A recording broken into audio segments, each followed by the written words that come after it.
Good morning and welcome back to the Misty Heights Bird Hide. We've had some fantastic weather here over the past few days and today is no exception. So I thought it was about time that I got outside and shot another video to show you what we've been doing since we've been renting out the bird hide for the last 4 months. We're going to show you some of the things that have worked really well, and we're going to show you some of the things that perhaps didn't work quite as well. So we're going to bear all, show you the good and the bad, not the ugly, and along the way we're going to show you some of the images and the videos that we've shot along the way.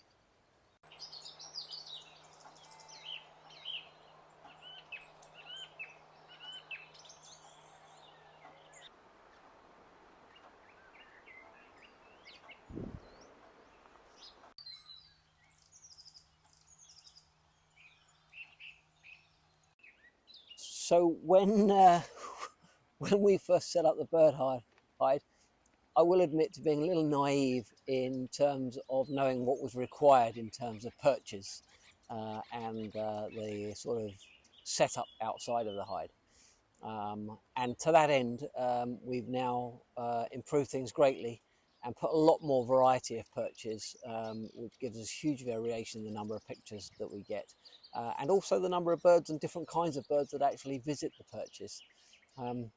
Great case in point is these teasels.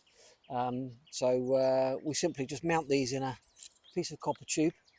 We just put them in the ground wherever we want, so we can keep moving them around in the hope that the siskins and the goldfinches will come along and land on them and create some great photo opportunities. And indeed, that's exactly what they do.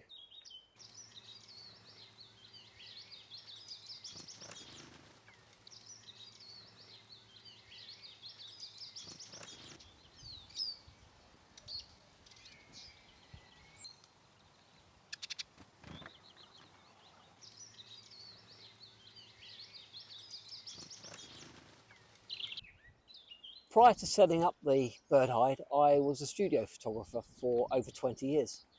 And I had complete control over my setting, the backgrounds, the foregrounds, the lighting, everything.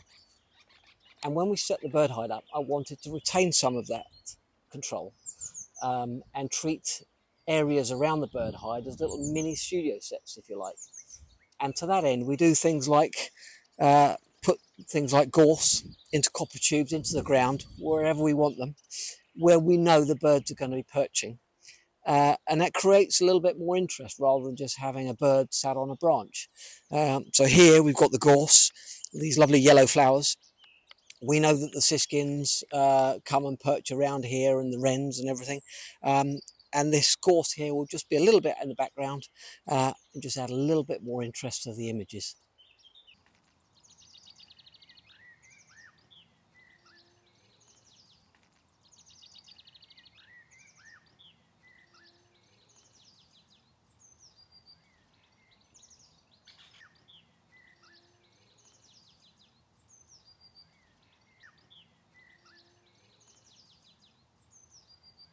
One of the great successes that we have had is the dry stone wall that we built here a short while ago.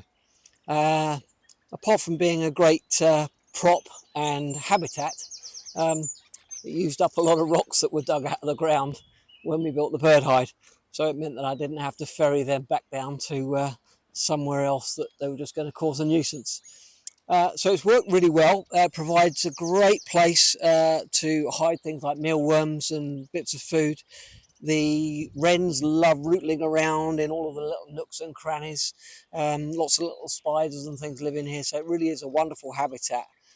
Looks great in the pictures, creates really nice perches, and we put things like the rotten logs and bits and pieces, and this other sort of stump here that the birds love to perch on the top of. And also we've got 2 plastic pipes, one at each end, one just here and one here. And we can put various bits of foliage and props in there as well, so the birds can come and perch on there, or they can just sit underneath them. And again, it all just adds to creating some interest to the images and to any video footage that we shoot from up here. So I'm really pleased with this. The dry stone wall was a great success, and I am not a dry stone wall builder, but it's still standing.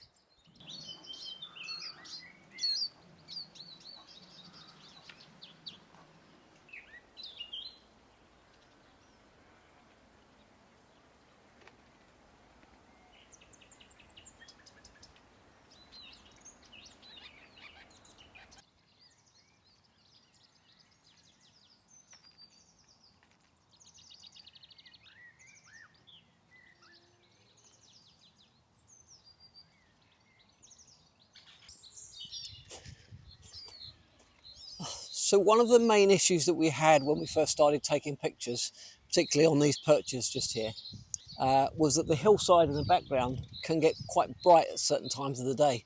So the birds were a little bit backlit, not entirely, but enough to cause a little bit of a concern. So what we've done here, temporarily at least, we built a screen with some old goldenrod stems, and we've inserted beech cuttings, which we change regularly. And that just creates a different backdrop for the perches here. Gives a little bit of greenery in the background, a little bit of colour, and avoids that backlighting issue. As time goes on, we have planted some goldenrod and other things at the bottom here. They're going to come up, take over the height of this screen, and be a little bit more of a natural barrier to the background. And also we've planted some weeping birch trees down there, which again is going to give the birds coverage, but will also help with that backlighting. One of the downsides is going to spoil the view a little bit, but not going to block it out entirely.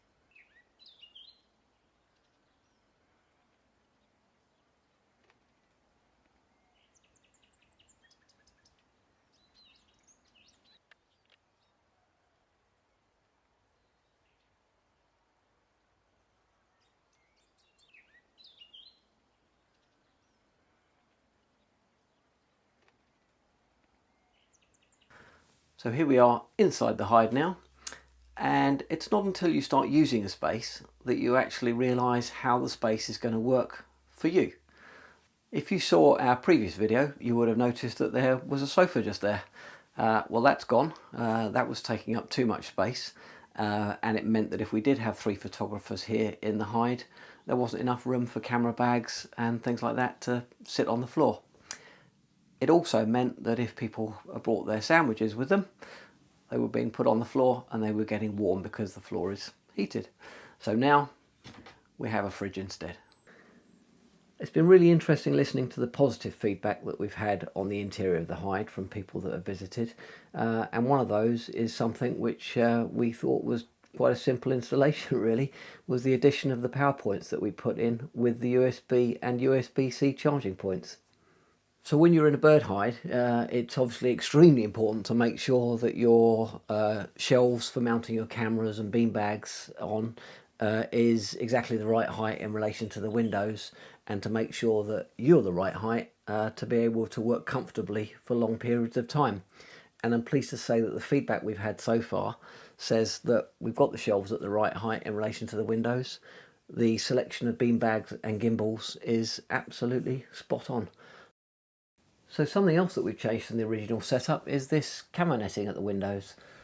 The original was fine, but it started to sag at the bottom, so it didn't give enough coverage to hide us from the birds. This new material is now mounted on net curtain rails at the top and the bottom. It's nicely bunched up, which gives it a little bit more protection, and it's also easier to see through because it's printed on the outside but not on the inside. Seeing as how we're talking about what people like about the bird hide, it would seem appropriate now to say that if you like this video, please click the like button below and subscribe, because that really helps our channel. Thanks very much.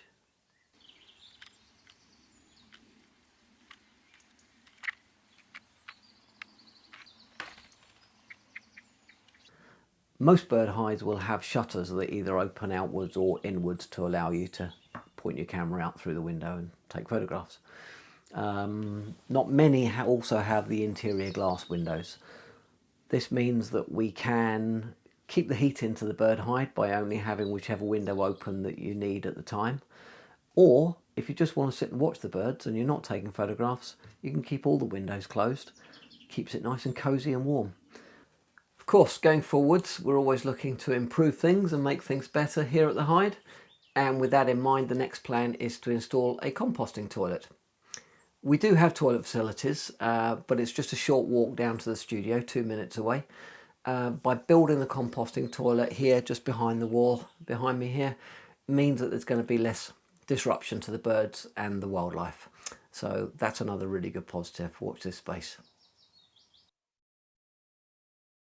The key to the success and growing success of any bird hide is the habitat that you create around the hide. And with that in mind, we've already started planting lots of different things here behind the reflection pool, down there behind the other perches. And these things are all designed, to provide food for the birds, habitat for the birds to live in, to perch in, and protection for them. And to also, of course, provide colour and interest to the background for the images and the videos that we shoot. So they'll take a little while to get going, but as they do, things will change and everything will start to look and improve throughout the year. We've also planted things in pots down at the greenhouse. They're growing nicely now. Things like sunflowers and various other bits and pieces. And we can bring those up when they're big enough, and we can use them wherever we want, because we'll leave them in the pots and just position them around the hide as we see fit. And they can act as backgrounds, they can act as food, and they can act as perches. So we'll bring those up later on in the year when they're big enough to do so. And that'll add even more variety to the photographs and the video that we shoot here. So we're really looking forward to seeing some of those things as they come on. So one of the reasons for all the planting that we're doing is to obviously provide a natural food source to the birds, as that's so important. They're not so reliant on us all of the time for all of their food. With that in mind, we planted some ivy just here, which is a great food source for birds in the winter. Also, it's going to grow up this trellis here and help the bird hide blend in to the surroundings a little better.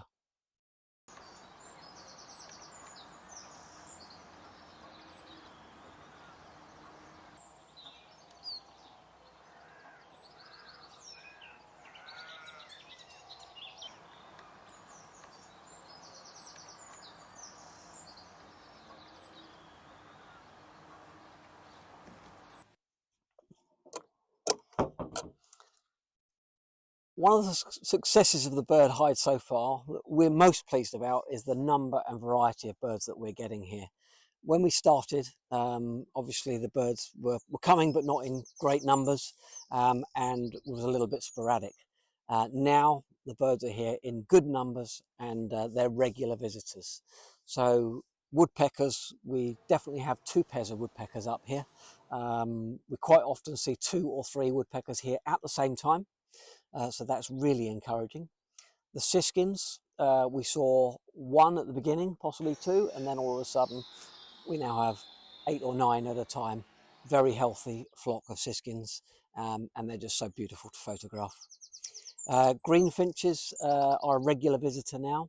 We have a pair of greenfinches, but we're obviously hoping to see more of them.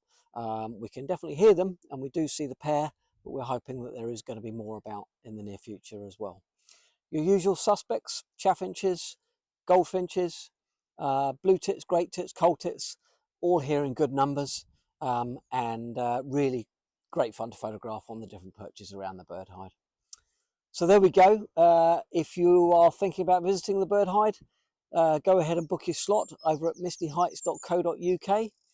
We hope you've enjoyed the video, and we would love to hear your comments about what we can do better, what we could change, and what you would like to see. So thanks for watching again, and see you soon.